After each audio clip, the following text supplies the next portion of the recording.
नमस्कार मित्रांनो, कमळी या मालिकेच्या आजच्या भागामध्ये अगदी मनपूर्वक मी तुमचं स्वागत करते। आजच्या भागामध्ये ऋषी आता तेथे जी शाळा त्याने भरवलेली आहे, प्रत्येक मुलांचे क्लास घेत असतो, शिकवत असतो आणि तेवढ्यात मात्र तो काही कविता सगळं काही शिकवतो आणि म्हणतो की चला मला सांगा बरं, शिकून सगळ्यांना प्रत्येकाला मोठं व्हायचं आहे ना, त्यासाठी शिक्षण घ्यायचं आहे। सगळे मुलं जर आता एका आवाजात हो असं म्हणतात आणि त्याच वेळेस कमळी झाडाच्या मागे लपून हे सर्व पाहत असते। तिला आता ऋषीबद्दल मनामध्ये प्रेमाची भावना निर्माण होते। ती मात्र आता ऋषीला मात्र अगदी तिला बघावंसं वाटत असतं। अभ्यास करून किती मोठं व्हायचं आहे आणि त्या कवितेतील तो अर्थ सगळ्या मुलांना व्यवस्थित समजावून सांगत असतो।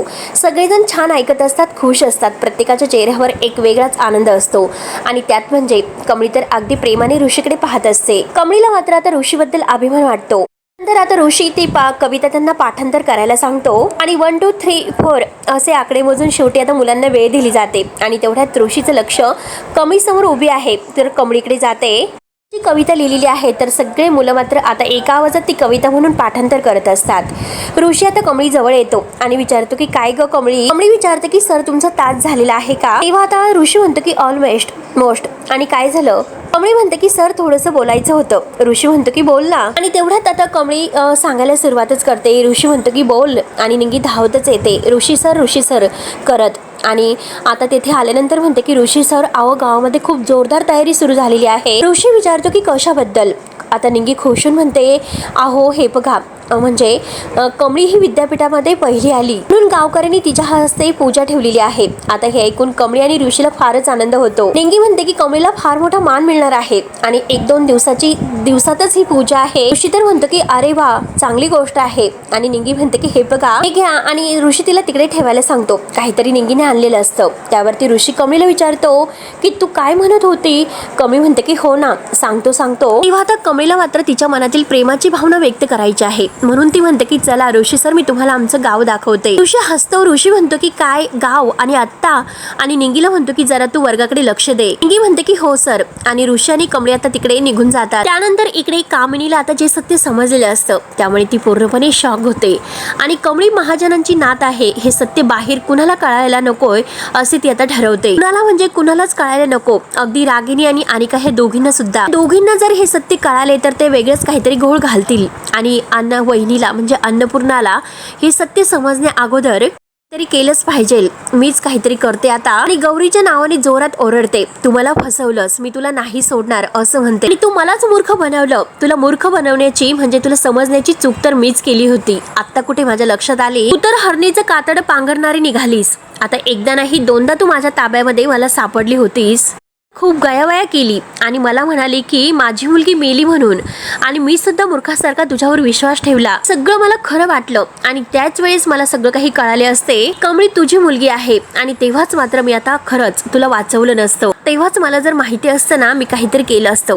हा सगळा आता मूर्खपणा ठरला आणि मी तर खरंच मूर्ख ठरले। आणि ज्यावेळेस मात्र ती कमळी खोटी नात बनून या घरात होती त्यावेळेस मात्र तिने तर मला केवढा त्रास दिलेला आहे। तो सगळा दिलेला त्रास मात्र आता कामिनीला आठवतो। तिने कामिनी आणि काय यांची किती जिरवलेली आहे सगळं काही दृश्य तिच्या डोळ्यासमोर येते। ती घाबरते आणि नाही करत असते आणि जर मात्र आता त्या कमळीला असं कळालं की ती महाजनांची खरी नात आहे तर मात्र काही खरं नाही म्हणून कामिनी आता धक्क्यानेच खाली बसते आणि तेवढ्यात मात्र आता रागिनी तिला बोलवायला येते। अगं आई ऐक ना, ती म्हातारी आपल्याला खाली बोलावते। तेव्हा कामिनी तर खूपच घाबरलेली असते। कामिनी विचारते की अगं कशासाठी?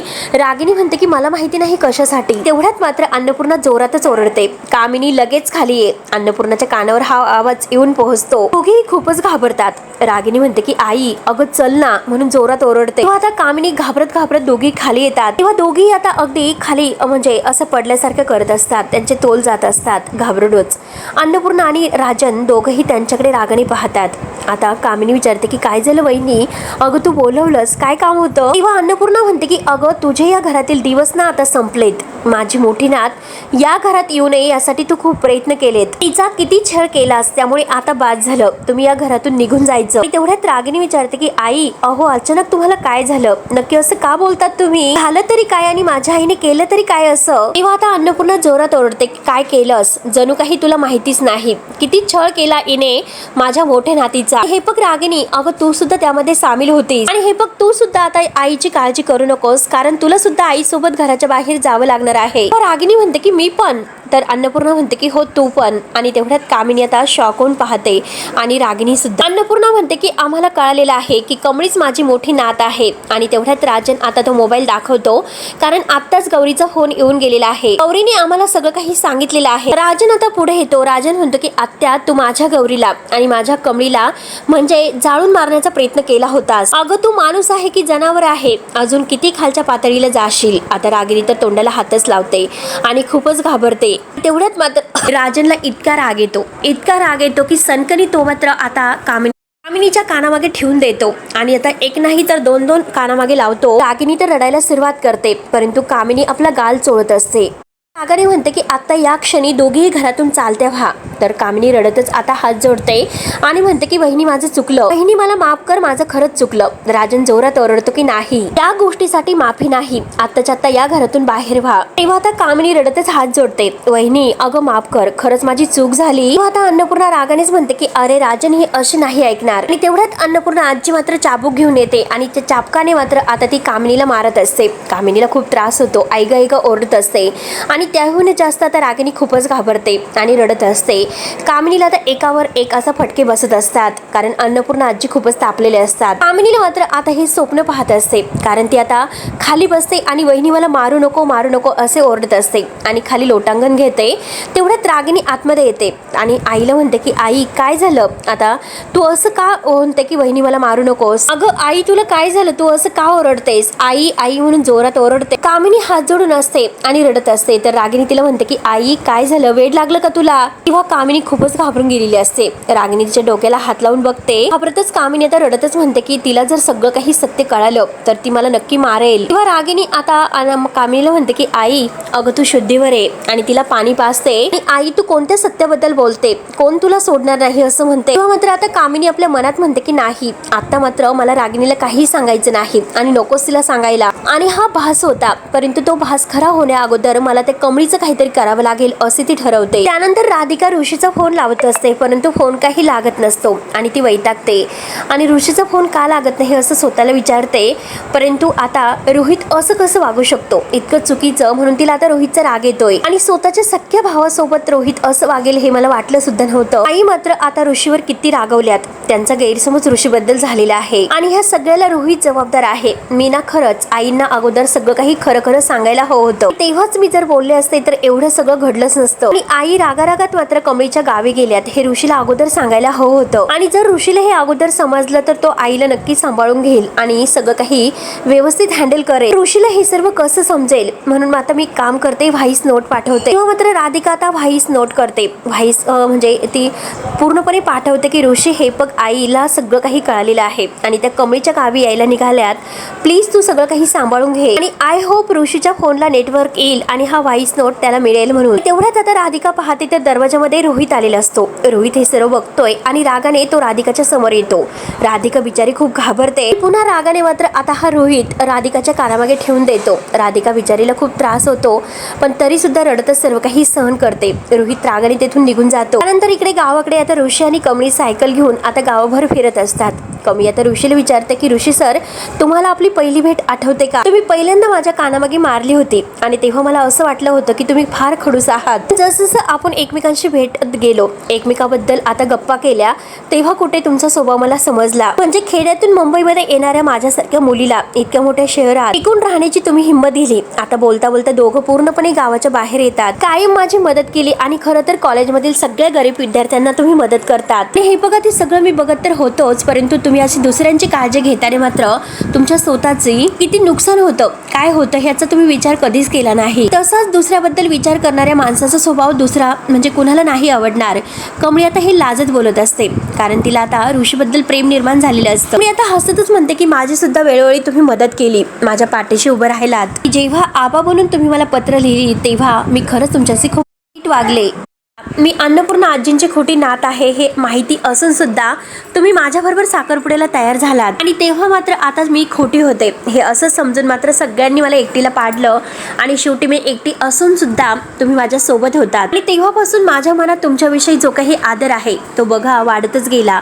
ऋषी आता हे सर्व काही ऐकताना खूपच खुश होत असतो आणि एक माणूस म्हणून तुम्ही खूप चांगले आहात. चांगल्याला चांगला आणि वाईटाला वाईट म्हणण्याचं धाडस तुमच्यामध्ये आहे. कमळीला मात्र आता बोलताना आता म्हणजे भीती सुद्धा वाटत असते आणि ती घाबरत बोलत असते. हे बघा ऋषी सर, आजपर्यंत तुम्ही माझ्याविषयी जे काही तुमच्या मनात आहे ती प्रत्येक गोष्ट बोलून दाखवली. आता मात्र माझ्या मनात जे काही आहे ना तर ते मी तुमच्यासमोर बोलणार. माझ्या आयुष्यातील सगळ्यात महत्त्वाची गोष्ट. कमी आता लाजत असते आणि म्हणते की हे बघा असं बघा, प्रत्येक मुलीचं स्वप्न असतं की तिच्या आयुष्यामध्ये येणारा जोडीदार तिला समजून घेणारा असावा, तिच्या पाठीशी खंबीरपणे उभा राहणारा असावा. जिंकली तरी त्याला असं वाटायला हवं की तो जिंकलेला आहे आणि त्याला फक्त निखळ प्रेमाची अपेक्षा असते. आणि ऋषी सर, तुम्ही तेवढी सुद्धा अपेक्षा माझ्याकडून नाही ठेवलेली. तुम्ही ते निस्वार्थ प्रेम मात्र मला भरभरून देत राहिलात आणि हे प्रेम आहे की दुसरं काय सगळ्याकडे बघूनच मला कळतं. ऋषीला तर खूपच आनंद होत असतो. तेव्हा आता कमळी पुढे म्हणते की हे बघा मी किती वेडी आहे, कारण आता तुम्ही फक्त इतकं ऐकण्यासाठी माझ्या मागे लागलात आणि मी किती वेडी खोडी आहे. अजूनपर्यंत तुम्हाला काहीच म्हणले नाही. दोघांचे डोळे एकमेकांमध्ये पाहत असतात.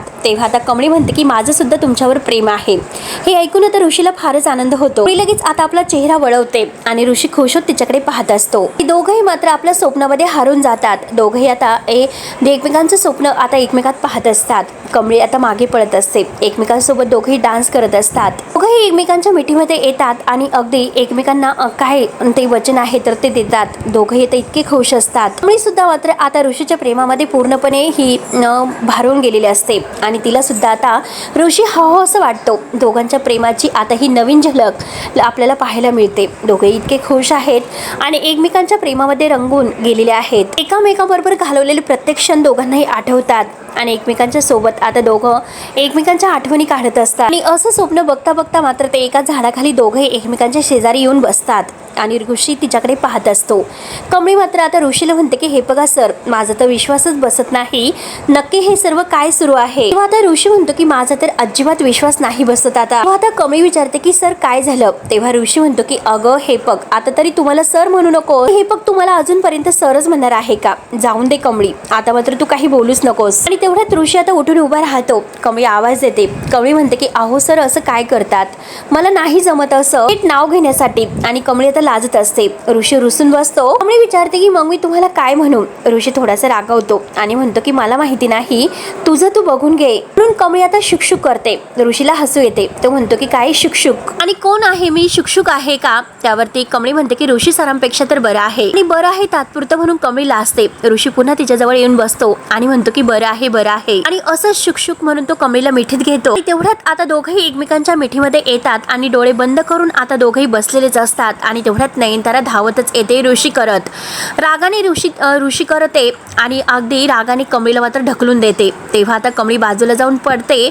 तर ऋषी म्हणतो की आई काय करते. ऋषी आईकडे पाहत असतो तर नयनतारा रागाने कमळीचा हात धरून तिला उठवते. तिला रागाने विचारते की तुला हेच करायचं होतं ना, शेवटी तुझ्या मनासारखं झालं ना. तेव्हा कमळी बिचारी खूप घाबरते. ती काही उत्तर देत नसते. नयनतारा मात्र सगळं काही दोष कमळीला देते. गोड गोड बोलून मात्र माझ्या ऋषीला फसवलंस, गोड बोलून आणि शेवटी प्रेमात असल्याचं नाटक करायचं. तुला काय करायचं होतं की इनामदारांची सून व्हायचं होतं का. कमळीच्या हाताला धरून तिला धमकावते आणि म्हणते की तुला सांगून ठेवते, इनामदारांची सून होणं तर हे दूरच असेल, इनामदारांच्या घरांची पाय पुसणं होण्याची सुद्धा तुझी लायकी नाही. म्हणून तिला ढकलून देते. रागाने आईला म्हणतो की तू जरा शांत हो. तेव्हा आता नयनतारा ऋषीला बोलूनच देत नाही आणि त्याला म्हणते की स्टॉप इट. तेव्हा आता ऋषी म्हणतो की आई अगं ती. तर नयनतारा रागाने ऋषीकडे पाहते आणि त्याच्या कानामागे एक एक सण करून ठेवून देते. तेव्हा आता कमळी सुद्धा फारच घाबरते आणि नयनताराचं काही आता मारणं बंद होत नसतं. ती ऋषीला चांगलीच मारते. कमळी मात्र हे सगळं काही बघून खूपच घाबरते. तर मित्रांनो, पुढे नक्की काय होणार आहे हे बघायला विसरू नका. तोपर्यंत धन्यवाद.